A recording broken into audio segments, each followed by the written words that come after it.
चलिए हम आपको बताते हैं कि जब गोदी मीडिया तंत्र द्वारा जब तबलीग जमात को इस महामारी में जब निशाना बना रही थी, जब कुछ लोगों पे एफआईआर हुआ इस दबाव की वजह से, और फिर जब वो लोग बॉम्बे हाई कोर्ट में याचिका दायर की, तो बॉम्बे हाई कोर्ट के औरंगाबाद बेंच ने इस याचिका को सुनवाई करने के बाद उन्होंने बताया कि तबलीगी जमात को बलि का बकरा बनाया गया है और गोदी मीडिया यानी मीडिया तंत्र के दबाव की वजह से एफआईआर हुई थी। ये सारे एफआईआर खत्म कर दिए बॉम्बे हाई कोर्ट ने, और प्लस ये आदेश दिए कि इस तरह के प्रोपेगेंडा करने का कोई अधिकार नहीं है। और तबलीगी जमात पे धर्म परिवर्तन कराने का आरोप लगा था, इसको भी बॉम्बे हाई कोर्ट ने नकार दिया। कोई सबूत नहीं मिले, बॉम्बे हाई कोर्ट का ये कहना है। बॉम्बे हाई कोर्ट ने ये भी कहा कि जो फॉरेनर्स तबलीगी जमात जो इंडिया आए थे उनकी एयरपोर्ट पे स्क्रीनिंग भी हुई थी, यानी वो प्रॉपर प्रोसीजर को फॉलो करके आए थे। हालांकि ऐसा कहीं नहीं है कि हर डिस्ट्रिक्ट में जाके वहाँ के जिला एडमिनिस्ट्रेशन को इत्तला करे, पर इन लोगों ने हर डिस्ट्रिक्ट के एसपी को इन्होंने इन्फॉर्म किया, यानी इन्होंने अपनी जगह के बारे में पूरी रिपोर्ट लोकल एडमिनिस्ट्रेशन को दे रखा था। बॉम्बे हाई कोर्ट ने यह कहा कि भारत के गाइडलाइंस में ऐसा कहीं नहीं है कि जो विदेशी आए वो अपने धार्मिक स्थलों पे नहीं जा सकते, उनका पूरा अधिकार है, वो अपने धार्मिक स्थलों पे जा सकते हैं, पर इस तरह का कोई प्रोविजन नहीं है कि वो नहीं जा सकते हैं। यानी ये आरोप भी गलत है कि वो चोरी छुपके से आए थे। फिर तो ये सवाल भी खड़ा हो सकता है कि वो एयरपोर्ट से चोरी छुपके कैसे आ गए। फिर तो एयरपोर्ट अथॉरिटी और सेंट्रल गवर्नमेंट से एक सवाल होता है जो कि उनको जवाब देना होगा। बॉम्बे हाई कोर्ट ने माना कि ये जो 30 लाख के ऊपर केस हैं, इसको देखकर ये लगता है कि उनके वजह से कोरोना नहीं फैला है, क्योंकि अगर उनकी वजह से फैलता तो सबसे ज्यादा इनके समुदाय में फैलता, क्योंकि तबलीगी जमात का काम अपने मुसलमानों के अंदर रिफॉर्म लाने के लिए होता है और इनकी पूरी की पूरी टीम मुसलमानों के बीच में होती है। लेकिन इस तरह के जो आंकड़े आ रहे हैं कोरोना महामारी को लेकर, इससे साफ पता चलता है कि उनकी वजह से नहीं फैला है कोरोना जो है हमारे सिस्टम के फेलियर होने की वजह से फैला है।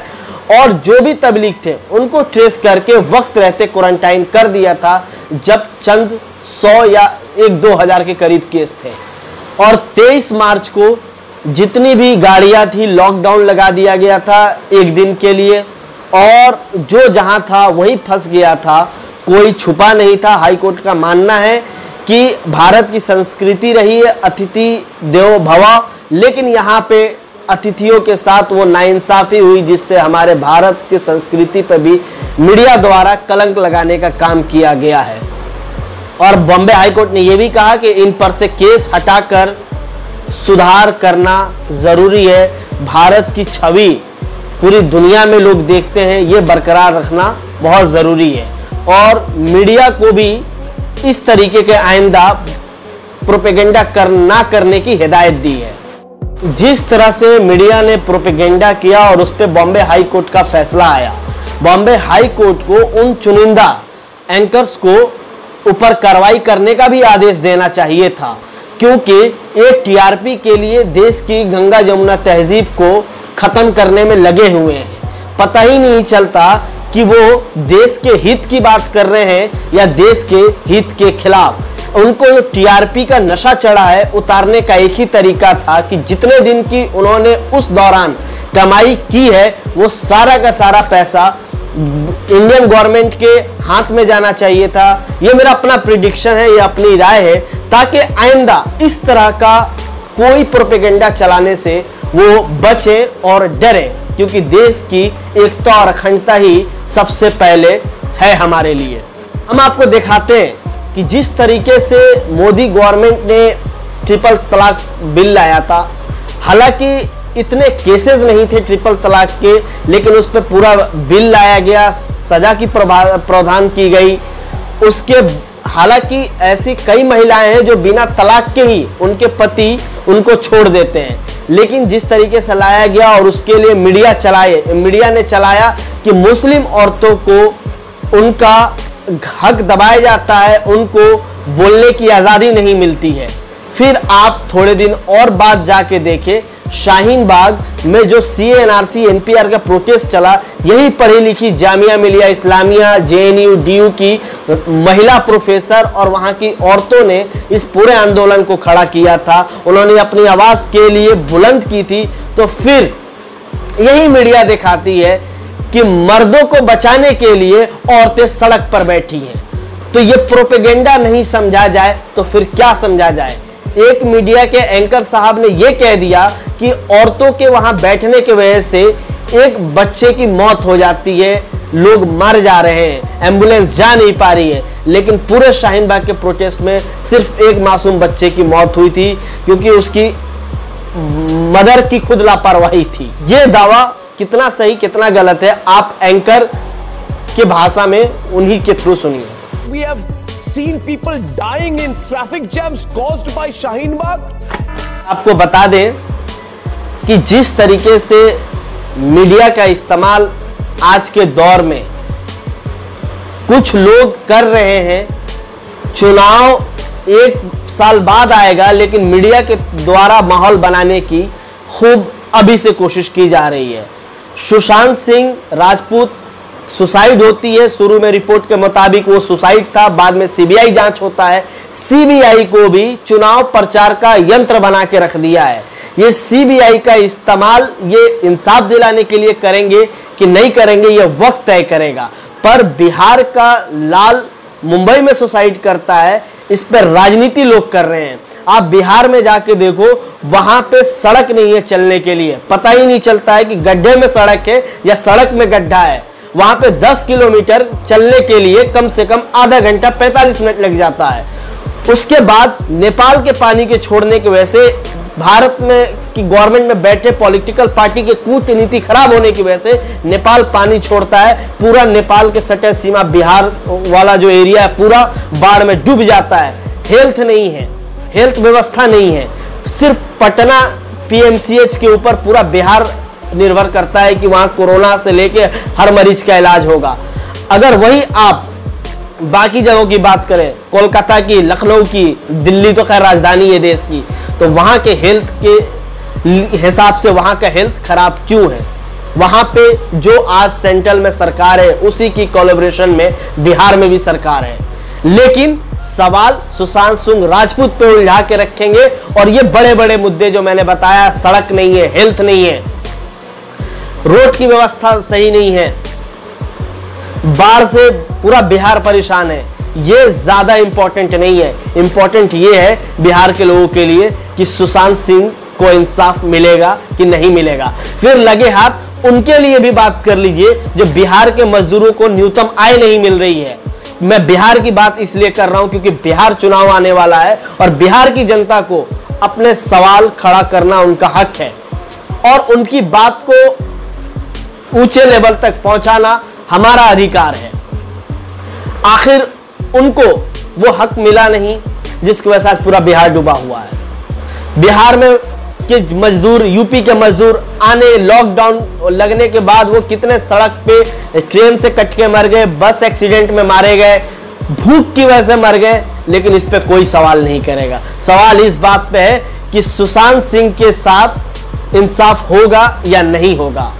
जब सुशांत सिंह सुसाइड किए थे तब उनके अकाउंट में करोड़ों रुपए था।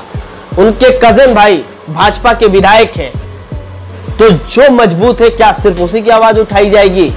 क्या फिर इनकी आवाज नहीं उठानी चाहिए जो गरीब मजदूर को वोट बैंक के लिए इस्तेमाल किया जा सकता है? सवाल पूछा जाएगा और जवाब देना होगा।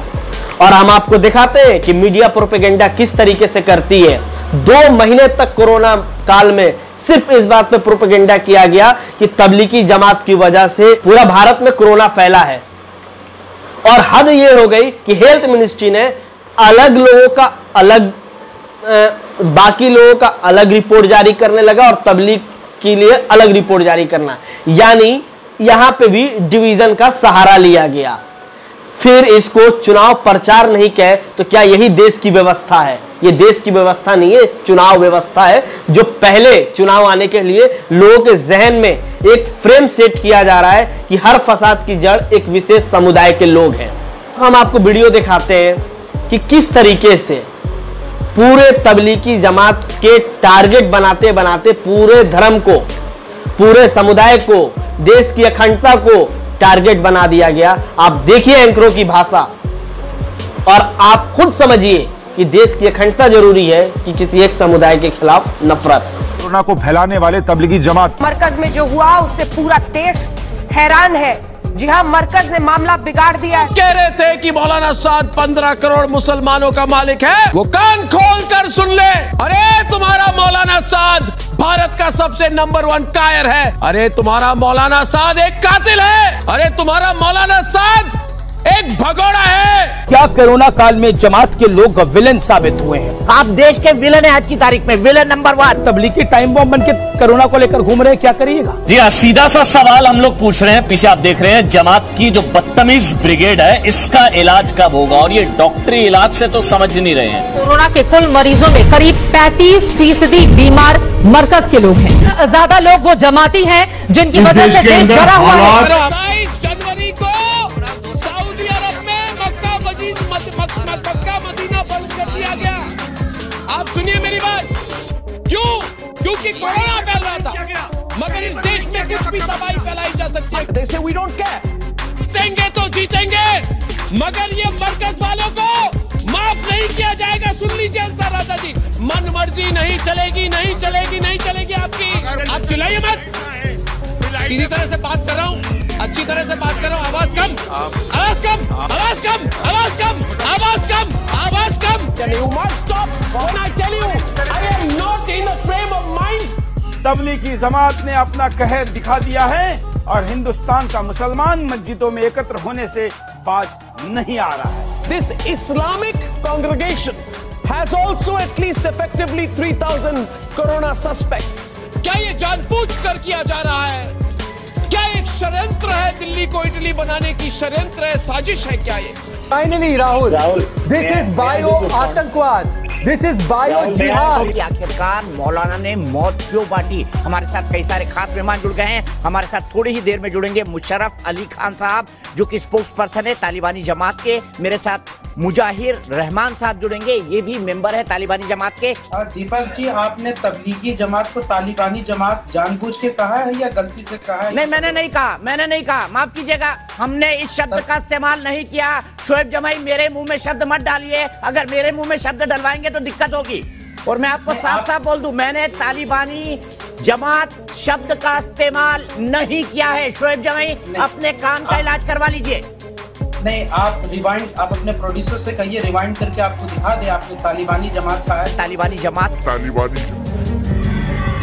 क्या सड़क पर घूम रहे हैं corona Babu?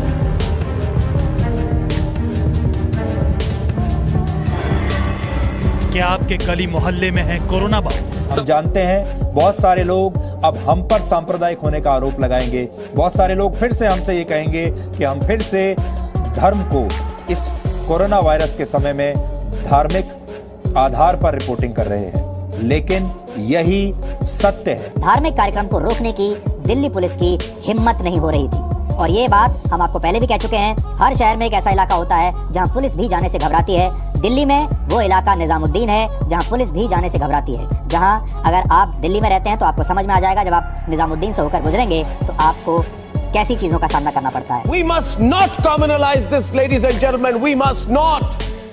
We must not. I appeal to you. Go after the culprits and the villains, but let us not communalize this. Do not specifically target the Muslim community. इसी कोरोना काल में मध्य प्रदेश की सरकार बिगाड़ी जाती है, सरकार बनाई जाती है। इसी कोरोना काल में राजस्थान की सरकार बिगाड़ने की कोशिश की जाती है। इसी कोरोना काल में राम मंदिर का शिलान्यास होता है, भूमि पूजन होता है। हालांकि इस देश में कुछ लोगों का आस्था है, इसलिए उस पर बहुत ज्यादा टिप्पणी करना मुनासिब नहीं है, लेकिन सारे काम होते हैं और इल्जाम जो है सिर्फ एक समुदाय पे जोड़ा जाता है। और ये भाजपा के लोग कैसे करते हैं, आप इस वीडियो को देख के समझिए।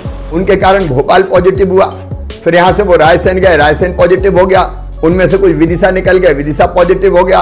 तबलीगी जमात के लोगों का बड़ा हाथ है और इस कारण संक्रमण फैला। और मुझे बोलते थे, कोई संकोच नहीं, कि तबलीगी के इस रवैये के कारण ये संक्रमण तेजी के साथ फैला है, बहुत तेजी के साथ फैला। जमात मुसलमानों की दुनिया की सबसे खतरनाक वो जमात है जो आतंकियों के लिए सुसाइड बॉम्बर तैयार करती है। कुछ कट्टरपंथी मुसलमान मोदी जी से दुश्मनी रखने की वजह से इस लॉकडाउन को विफल करने की कोशिश कर रहे हैं। 40 से 50% केस जो पूरे देश में है और जो क्वारंटाइन है उसका एकमात्र सिंगल सोर्स है जमात। तो इससे ज्यादा दुखद क्या होगा कि अगर 30% जो कोरोना पॉजिटिव केसेस हैं देश में वो तबलीगी जमात से आए हैं, तबलीगी जमात के जो लोग हैं उनसे हैं। ये जो मौलाना साद है, जिस प्रकार से इसने कोरोना के पूरे युद्ध में खाद पानी डाला है, एक तरह से कोरोना वायरस को खाद डाल के पूरे हिंदुस्तान में संक्रमण को बढ़ाने का काम किया। तबलीग जमात रिफॉर्म का काम करती है। जिन लोगों में रिफॉर्म है, उन लोगों, जो विशेष समुदाय को टारगेट किया जा रहा है, उन्हीं में से कुछ लोगों ने बढ़ चढ़ के हिस्सा लिया। लेकिन नो टीवी डिबेट, और होना भी नहीं चाहिए। क्यों होना चाहिए? अगर किसी ने अपने देश के लिए अगर कुछ अपने प्रॉपर्टी में से, अपने फंड में से देश के लिए, हक के लिए दान किया तो इसमें बड़ी बात क्या है। लेकिन सवाल तब बन जाता है, सवाल तब खड़ा होता है कि जब उसी समुदाय के खिलाफ एक प्रोपेगेंडा के तहत 2 महीने तक मीडिया ट्रायल किया जाता है, और जब उन्हीं समुदाय में से जब कुछ लोग आके खाना बांटते हैं, लोगों को खिलाते हैं, फंड देते हैं, दवा देने की बात करते हैं। मैं बात अजीम प्रेम जी सिप्ला की कर रहा हूं, और ऐसे कई मुस्लिम संगठन हैं जो विशेष समुदाय के जो काम कर रहे हैं। काम बहुत लोग कर रहे होंगे, लेकिन सबके खिलाफ प्रोपेगेंडा नहीं होता है, सिर्फ उनके खिलाफ प्रोपेगेंडा हो रहा है और मीडिया कर रही है। मीडिया अपना जो है विश्वास खो रही है इस देश के लोगों के साथ। आपने उसको नहीं दिखाया, आप देखिए न्यूज लॉन्ड्री की एक छोटी सी clip. Host a show on Azim Premji Foundation committing rupees 1,125 crore to tackling COVID. They will never speak of Cipla promoter Yusuf Hamid, saying that Cipla considers it a nationalistic duty to put all their resources to benefit the country. Cipla could be the first company to manufacture drugs to fight COVID-19. They will not do a show on Darul Uloom Deoband issuing an appeal to people to stay at home and pray. They will not show how countless Muslims are staying home following the law. सवाल ये है कि ऐसा क्या हुआ था कि तबलीग जमात के ऊपर आरोप लगा और 2-3 महीने तक मीडिया ट्रायल हुआ। एक आप छोटी सी क्लिप देखिए, कब और क्या हुआ, आपको पूरी बात समझ में आ जाएगी कि ये प्रोपेगेंडा था या नहीं। न्यूज एंकर न्यूज 24 का है, आप एक छोटी सी क्लिप देखिए। 13 तारीख को देश का स्वास्थ्य मंत्रालय कहता है corona is not a health square. 13 से 15 के बीच में 1,500 लोग थे निजामुद्दीन में, तो 16 मार्च तक सिद्धि विनायक मंदिर बंद नहीं था। 16 मार्च तक उज्जैन का महाकालेश्वर मंदिर बंद नहीं था। 17 मार्च तक शिरडी का साईं बाबा मंदिर बंद नहीं था। 17 मार्च तक शनि शिंगणापुर बंद नहीं था। 18 मार्च तक वैष्णो देवी का मंदिर बंद नहीं था। 20 मार्च तक काशी विश्वनाथ का मंदिर बंद नहीं था। 19 तारीख को प्रधानमंत्री पहली बार सोशल डिस्टेंसिंग की बात करते हैं। उससे पहले कहा जाता है हेल्थ केयर ही नहीं है, और सारा का सारा निजामुद्दीन पर लेकर आके बैठ जाएंगे। बॉम्बे हाई कोर्ट का फैसला आना कि हम केस हटाकर सुधार कर सकते हैं, ये बहुत अच्छा फैसला है। लेकिन कोर्ट को यह भी तय करना पड़ेगा कि किसी मीडिया वाले की सीमा क्या होगी।